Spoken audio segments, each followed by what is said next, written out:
영적 성장과 성숙 시리죠. 네 번째 시간입니다. 오늘 말씀의 주제는 건전한 자화상을 가지라라는 제목으로 함께 은혜를 나누고자 합니다. 첫째 시간에 여러분께서 우리가 영적 성장을 위해서는 우리의 위치가 어디에 있어야 되느냐, 항상 그리스도 안에 있기를 힘써야 된다라고 말씀을 드렸습니다. 그리고 두 번째로 거룩한 소원, 영적인 성장과 성숙에 대한 열망이 우리 안에 일어나야 된다. 셋째는 우리가 오픈된 마음, 좀 플렉시블한 그런 열린 마음으로 우리가 말씀 앞에 서고 또 사람들을 대할 때 우리의 영적인 모습들이 더욱더 성장하고 성숙해질 수 있다라고 말씀을 드렸습니다.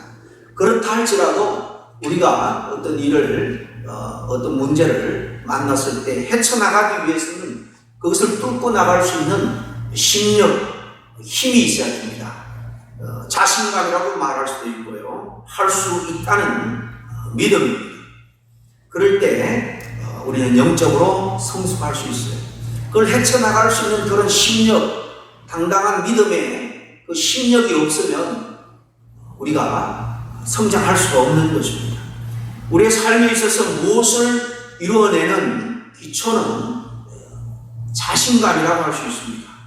그런데 이 자신감은 자신이 누구인지를 올바로 이해하는 데서 시작이 된다는 거예요.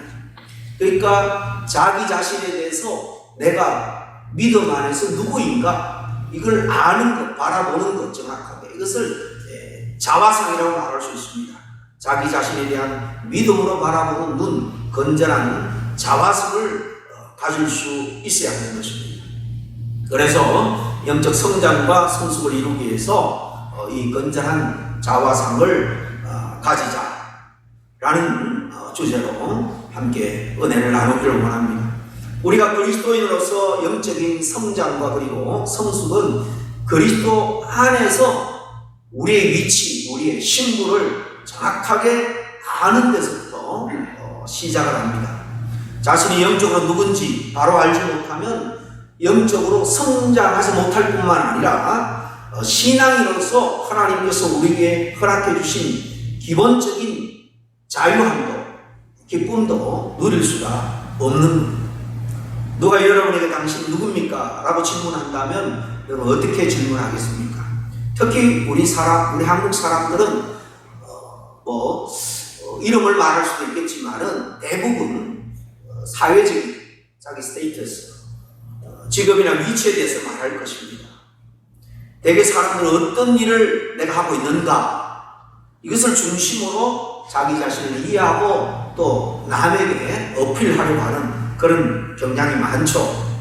즉 자신의 외적인 모습, 직업, 직급, 신앙인으로서는 바로 교회 안에서의 직분이 되겠습니다. 그런 거에 대해서 자기를 소개하면서 말합니다.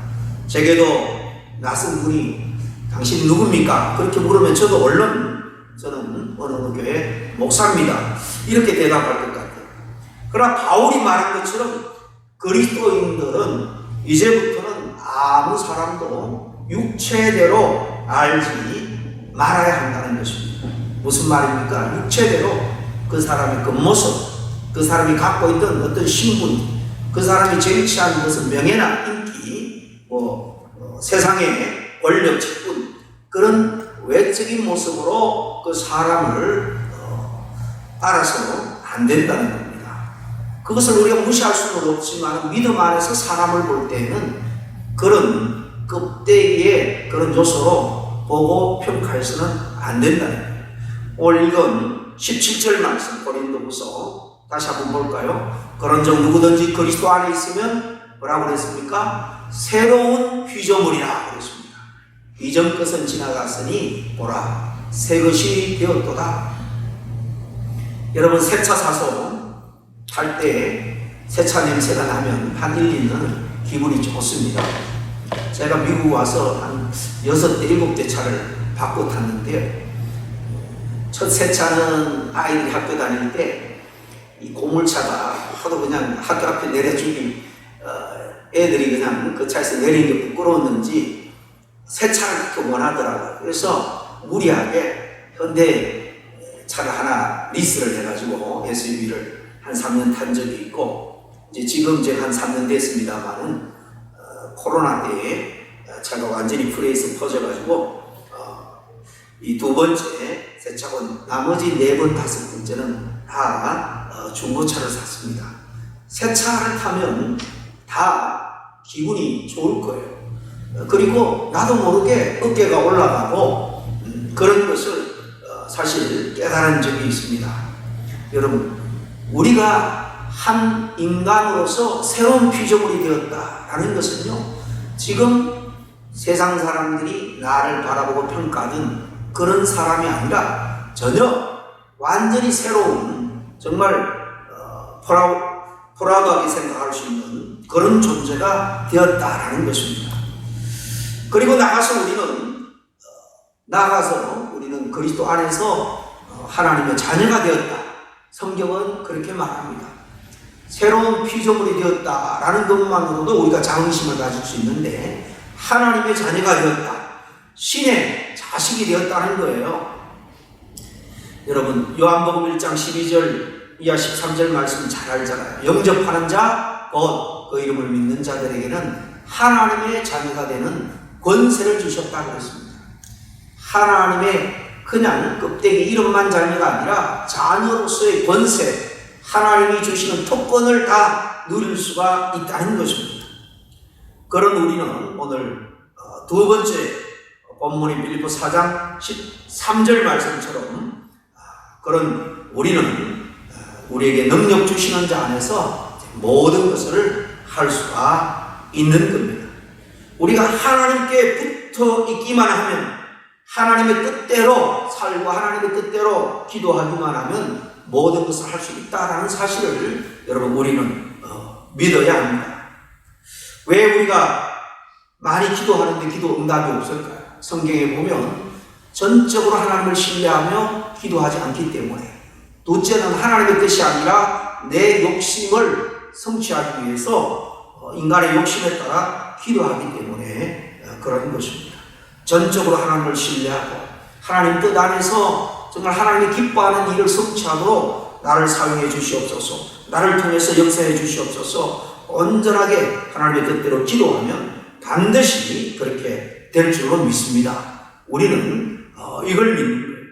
이처럼 하나님의 자녀로서의 신분 확인은 우리 믿음과 그리고 우리 행위에 있어서 절대적인 기준이 되고 절대적인 힘이 되는 것입니다. 자신을 하나님의 자녀로 이해하는 사람, 하나님의 자녀라는 그 신분에 걸맞게 살아갈 수밖에 없습니다.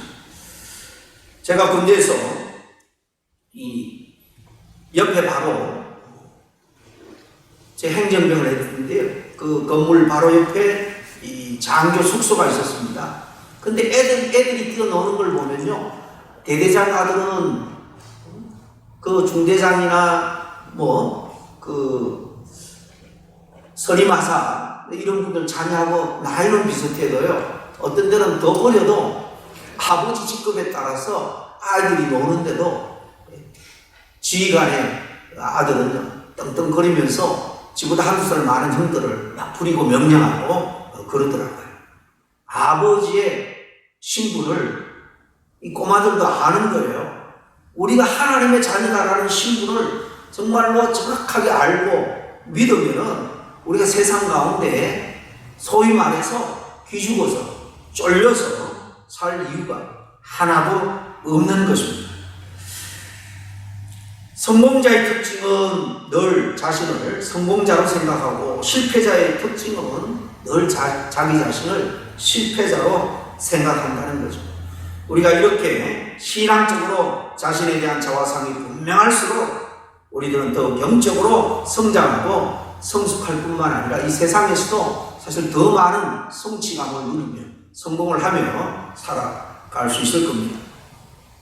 닐 앤더슨 목사님, 유명한 신학자인데요, 이런 말을 했습니다. 그리스도인이 되는 것은 다만 어떤 것을 갖는 것이 아니다. 그것은 어떤 사람이 되는 것이다. 그리스도인이란 단순하게 용서를 받고 천국에 가고 새로운 성품을 갖게 되는 그런 사람이 아니다. 우리의 내적인 신분에 의해서 그리스도인은 성도며 영적으로 거듭난 하나님의 자녀, 하나님의 걸작품이고 빛의 자녀며 하늘의 시민이다. 그렇습니다. 거기 덧붙여 말하기를 거듭난다는 것은 이전과 다른 존재로 변화되는 것이다. 당신이 그리스도인으로 어떤 것을 받는 것이 구원의 핵심이 아니다. 구원의 핵심은 당신이 곧 누구냐 하는 것이다. 당신의 행동이 어떠냐에 따라서 당신의 신분이 결정되는 것이 아니다. 당신의 신분이 누구냐에 따라서 당신의 행동이 달라지는 것이다. 그렇습니다. 이처럼 그리스도 안에서 자신의 변화된 그런 신분을 이해하는 것이 바로 성공적인 그리스도인의 삶의 절대적인 요소가 된다는 말이죠. 사람은 자신을 어떤 사람으로 인식하느냐에 따라서 말하는 것이나 행동하는 것이나 심지어는 걸음걸이조차도 달라지게 되는 것입니다. 만일 여러분이 그저 그런 사람으로 생각하면 매사에 그저 그렇게 대충 살아가게 될 것입니다.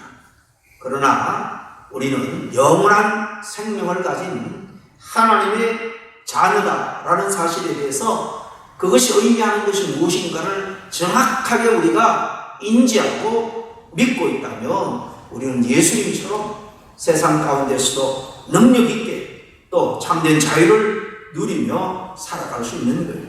그러므로 자신의 신분을 아는 것, 이것은 하나님을 아는 것 다음으로 중요하다, 그렇게 말할 수 있습니다. 어느 책에 보니까 실제로 있었던 이야기인데요. 영국에서 한 전엄아가 갑자기 천재로 탈바꿈해서 IQ 131 이상만 들어갈 수 있는 그 멘사 클럽의 회장까지 올라간 그런 일이 실제로 있었습니다. 이름은 빅터 세리버리아 코포라는 영국 사람인데요. 이름에 나타나듯이 아마 뭐 러시아계나 동유럽계 같아요. 15살 때 학교에서 선생님으로부터 야, 너는 도저히 공부해서 성공할 수가 없다. 지금이라도 기술을 배우든지 장사를 하든지 그렇게 인생을 다시 설정해라. 워낙 공부에 따라오지를 못하니까 선생님이 그런 거예요. 얘가 충격을 받아가지고 15살에 학교를 그만두고 이 일 저 일을 하면서 열심히 일을 했습니다.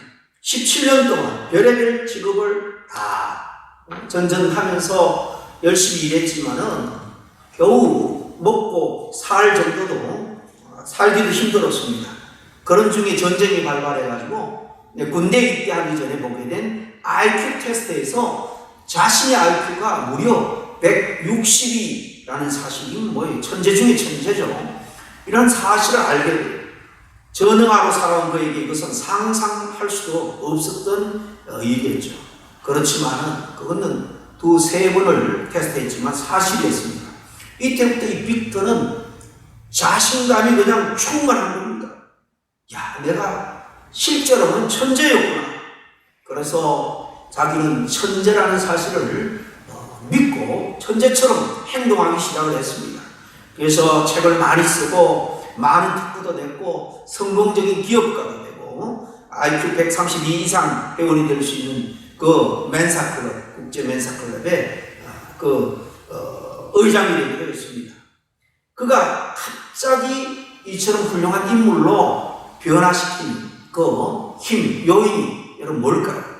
그가 각성하고 공부를 많이 해서도 아닙니다. 갑자기 IQ가 좋아진 것도 아니에요. 그렇게 될 수도 없죠. 그를 변화시킨 것은 자신이 천재라는 사실을 알게 된 거예요. 자신의 올바른 자아상을 발견하게 된 것입니다. 그래서 그는 매사에 자신감이 생겼고 거침없이 자신 안에 있는 천재성을 발휘하게 된 것입니다. 자신이 전능하라고 생각을 했을 때는 늘 자신감 부족으로 무엇이든지 적극적으로 끝까지 일을 해내지를 못했습니다. 그러나 천재라는 사실을 알고부터는요, 다시 말하면 변화된 자아상을 갖고부터는 엄청난 잠재력을 발휘하는데 인내와 끈기로 천재라는 것을 믿고 일을 진행하니까 결국 놀라운 성과를 이루게 되었다는 것입니다. 그가 자신을 과거와는 전혀 다르게 바라보았을 때 그의 행동도 그의 삶도 완전히 변화되기 시작한 거죠. 이처럼 자신의 신분을 정확하게 알고 해서 온전한 자기 자신에 대한 자아상을 가지게 될 때 인생이 완전히 바뀌게 되는 것입니다. 말 그대로 운명이 바뀌는 거죠. 특별히 우리가 그리스도 안에서 거듭난 자로서 얼마나 대단한 존재인가를 아는 순간부터 우리의 자아상이 바르게 정립되는 그 순간이 되는 겁니다. 그때부터 우리 안에 놀라운 자신감, 놀라운 심력이 생기게 되는 거예요. 그리고 모든 것을 그 믿음의 눈으로 바라보고 긍정적으로 그런 말하고 행동하고 일을 진행해 나가게 되는 것입니다. 이처럼 바른 자아상을 갖는 것은 성공과 행복의 바로 출발점이 된다는 사실입니다.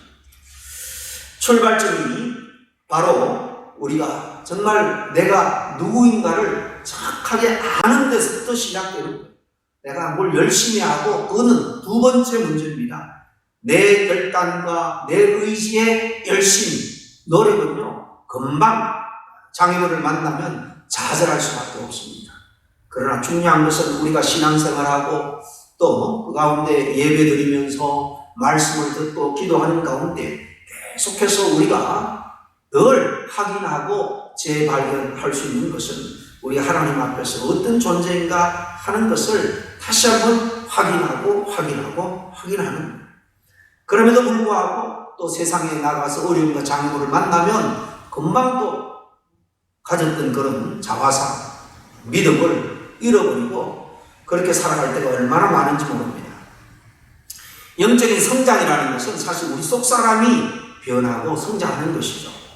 그것은 다시 말하면 자화상이 이렇게 성장하는 것이다 라고도 말할 수 있습니다. 인간으로서 최고의 자화상, 그것은 원래 우리는 죄와 죄책감, 여기에 눌려서 살아갈 수밖에 없는 존재입니다. 이 저주스러운 것으로부터 우리가 구원받고 해방되었을 뿐만 아니라 우리가 하나님의 자녀, 영생을 보장받은 신의 자녀가 되었다는 사실을 우리가 바로 인식하는 것. 이것이 바로 최고의 자화상을 회복하는 것입니다. 우리가 그런 존재인데 인식하지 못하면 그 능력을 누릴 수가 없는 거예요. 영적 성장을 방해하는 이 사단의 전략, 그리스도 안에서 변화된 자기 자신의 그 신분을 깨닫지 못하게 하는 거예요. 알았다가도 금방 또 장애물이나 어려움을 통해서 놓치고 잃어버리게 하는 것입니다. 또 우리가 그것을 안다 할지라도 누리지 못하게 하는 거예요.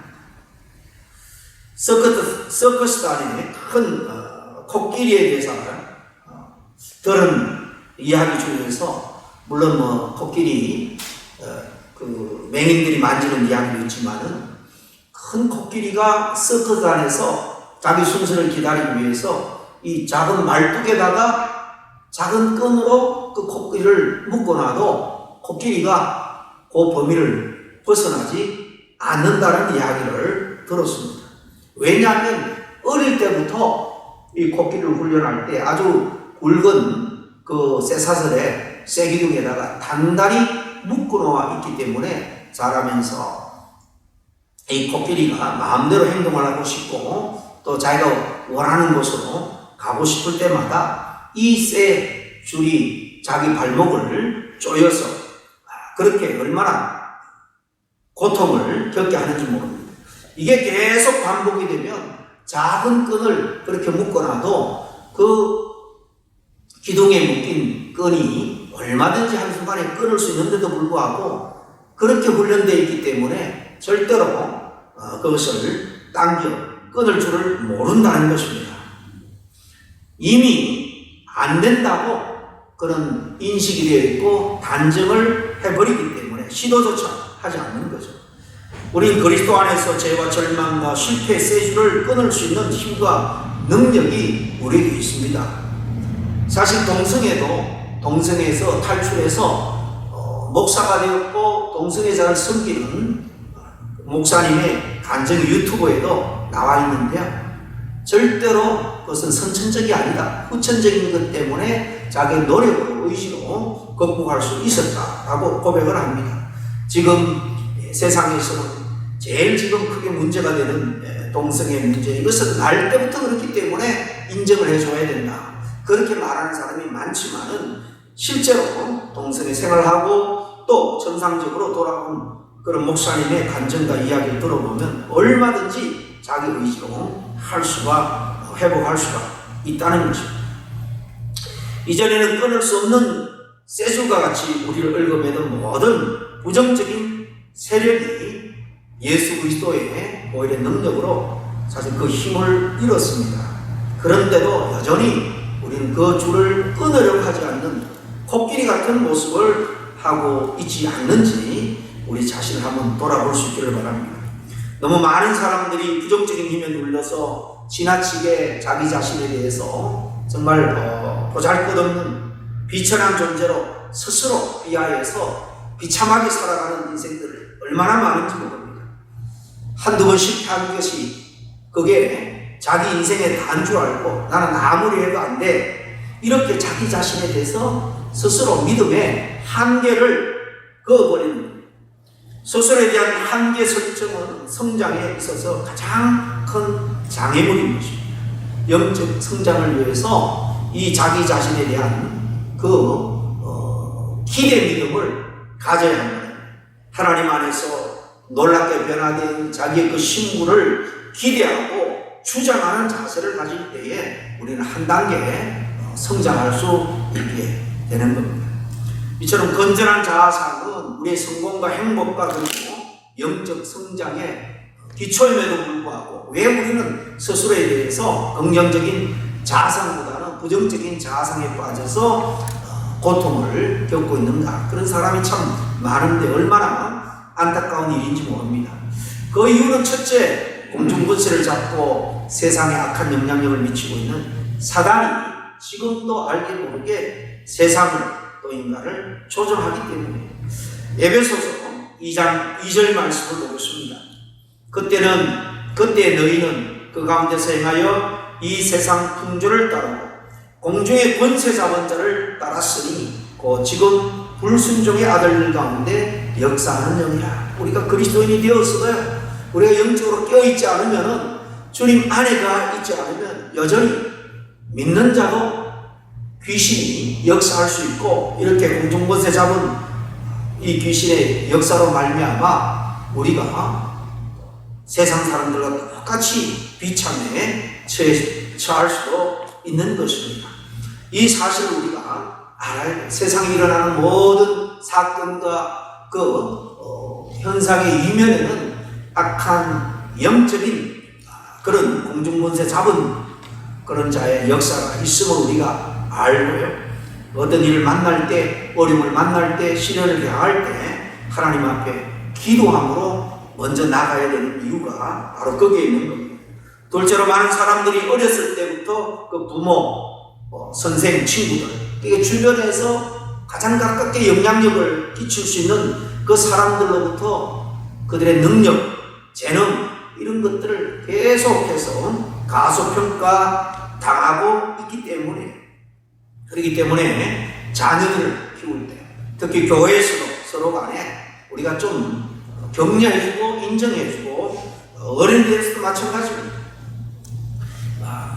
이 어릴 때 이렇게 인정과 칭찬을 받지 못하고 자라면 자신감이 결여된 어른이 될 수밖에 없는 거예요.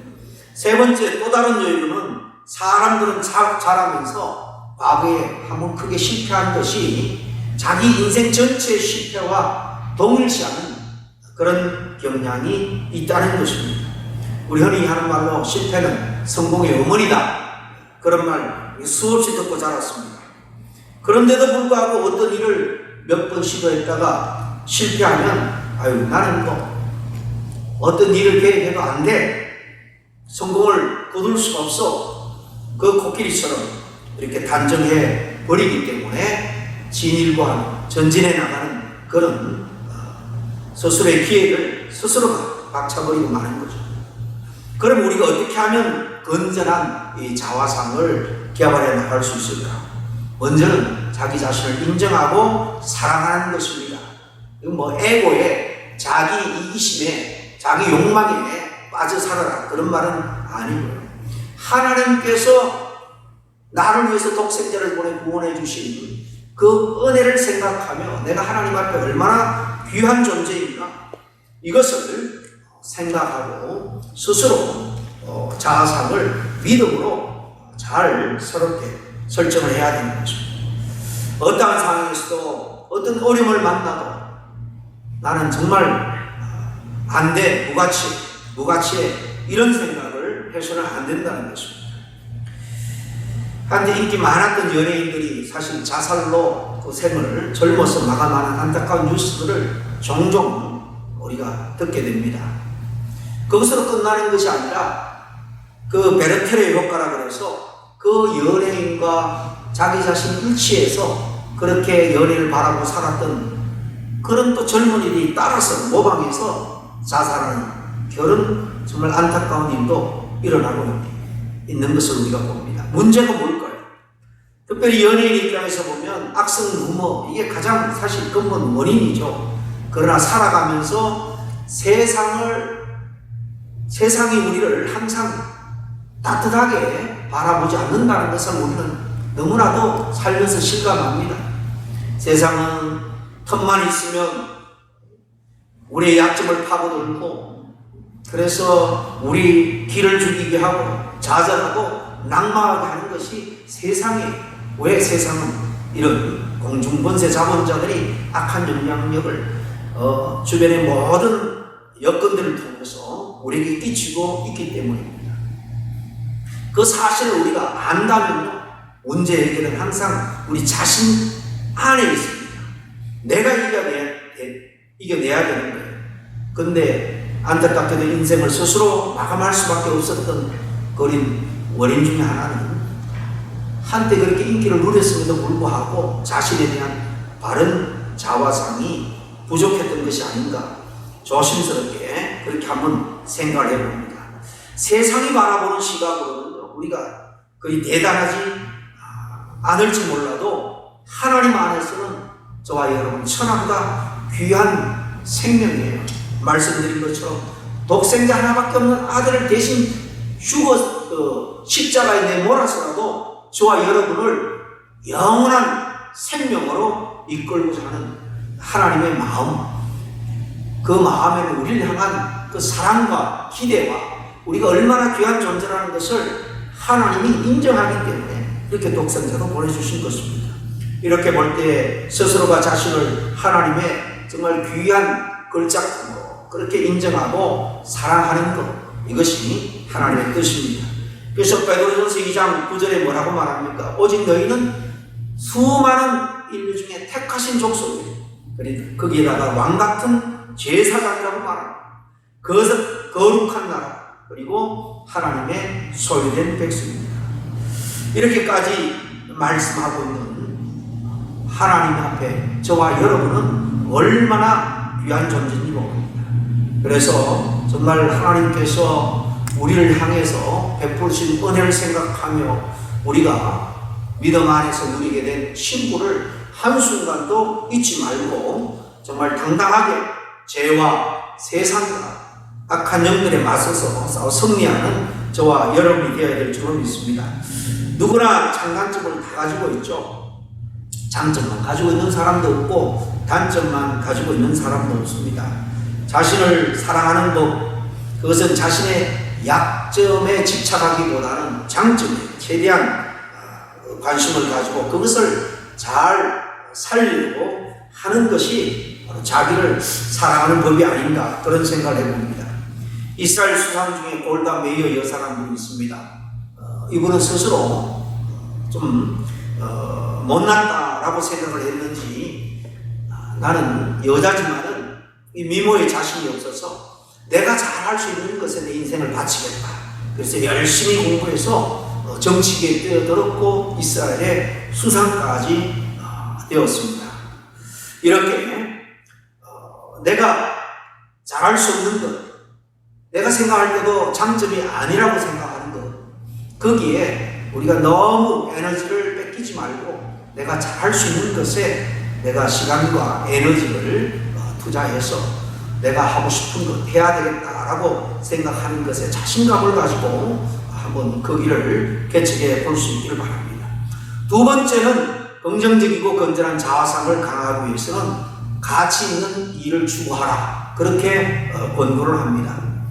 미국의 어떤 목사님이 한 성도가 찾아와서 자기 자신에 대해서 늘 실망한 그런 모습으로 목사님에게 저는 꼭 싸구려 양초 같다고 한탄하면서 이렇게 목사님에게 내뱉었습니다. 그래서 목사님이 너무나 안타까워서 그렇지 않다고, 값싼 양초도 건축도미에 불을 붙일 수 있고 잡다한 그런 쓰레기를 다 태워버릴 수도 있고 가난한 자의 불을 밝혀서 성경 한 장을 읽게 해줄 수도 있고 난로의 장작등이 불꽃이 되어서 집안 전체를 따뜻하게 해줄 수도 있다라고 설명을 해주면서, 그러므로 지금 성도님 그대로의 길을 가라, 있는 모습 그대로 가되 하나님께 영광을 위해서 지금 내가 가장 가치 있는 일을 할 수 있는 게 뭔가, 그렇게 한번 찾아서 적극적으로 지금 그 상태에서 하나님의 영광이 될 일을 찾아서 해보라 라고 했답니다. 이 여집사가 나중에 돌아와서 목사님에게 그 지역의 홈리스를 위한 봉사단체에 매주 시간을 내서 나가 봉사하면서 그가 정말 자기보다도 힘들고 어려운 사람이 세상에 이렇게 많구나, 그리고 내가 저들에게 힘이 되고 저들에게 위로가 되는구나 하는 일을 봉사하면서 느끼면서 자기 자신에 대한 가치를 회복할 수 있었다고 말합니다. 정말 남을 위해서 가치 있는 일을 할 때에 자기의 가치를 회복할 수 있는 것이 아닌가 생각합니다. 이렇게 부정적인 자아상을 극복의 가장 좋은 방법, 남을 위한 일을 우리가 헌신적으로 한번 해보는 것입니다. 마지막으로 자신의 자아상을 강화하기 위해서 이 좋은 책, 좀 긍정적인 책을 많이 읽고 또 그런 사람들과 자주 만나서 교제하고 대화하기를 원합니다. 여러분, 매일같이 쏟아지는 출판물이 하루에 몇 건이 되는 줄 아세요? 하루에도 전 세계 수만 건의 새로운 책자들이 출판되고 있는데, 우리가 정말 애독해야 될 것은 어떤 지적인 호기심을 채우기 위해서 학문적인 것도 좋습니다만은 남을 비판하고 파헤치기 위한, 그래서 지식을 쌓겠다, 이런 책 읽기는 우리 영혼에 도움이 별로 되지 않습니다. 가능하면 좀 감동적이고 아름다운 그런 이야기를 책을 통해서 많이 접할 때에 우리도 긍정적인 자아상을 형성할 수 있는 겁니다. 사람도 마찬가지입니다. 부정적인 사람을 만나면 나도 모르게 부정적이 됩니다. 믿음의 사람, 긍정적인 사람을 만나면 나도 모르게 그 사람과 대화하면서 점점 변하게 됩니다. 여러분, 다른 사람과 만나서 대화할 때에 내가 먼저 정말 그 사람에게 긍정적인 대화로 긍정적인 영향력을 미칠 수 있도록 그렇게 시도해 볼 수 있기를 바랍니다. 우리가 건전한 비판은 반드시 필요합니다만 인간들 사이에 오가는 대부분의 비판이라는 것은 비난이 목적인 경우가 얼마나 많은지 모릅니다.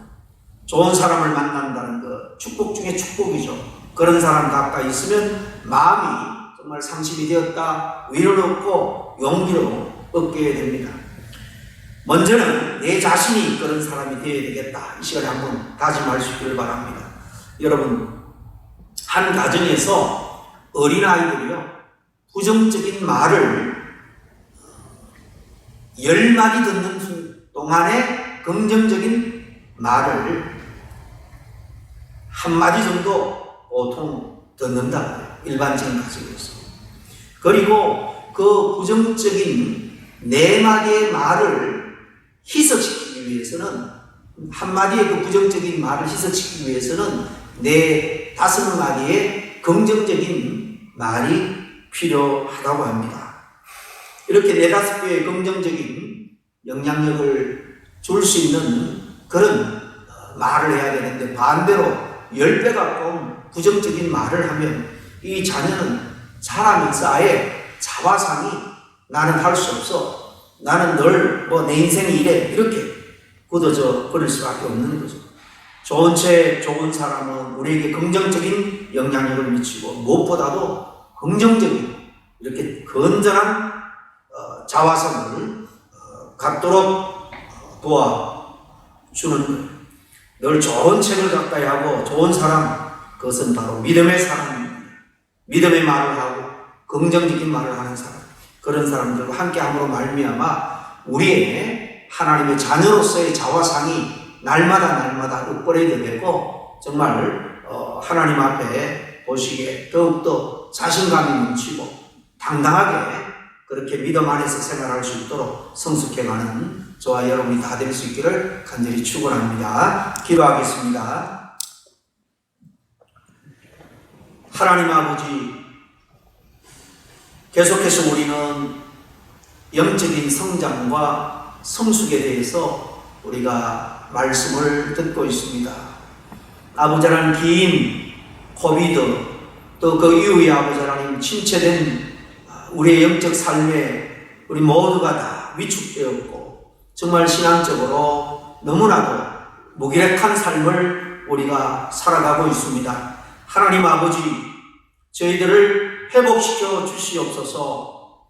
주를 향한 믿음을 회복시켜 주시고, 그러므로 말미암아 주님께서 우리를 향한 기대와 소망을 우리가 온전히 깨달아서 주님의 자녀로서, 주님의 일꾼으로서 당당하게 세상과 죄와 악한 마귀 사단을 맞서 싸우며 승리하는 영적 승리자의 삶을 살아갈 수 있도록 주님 도와 주시옵기를 간절히 바라고 원하올 때 예수님 이름으로 기도합니다. 아멘.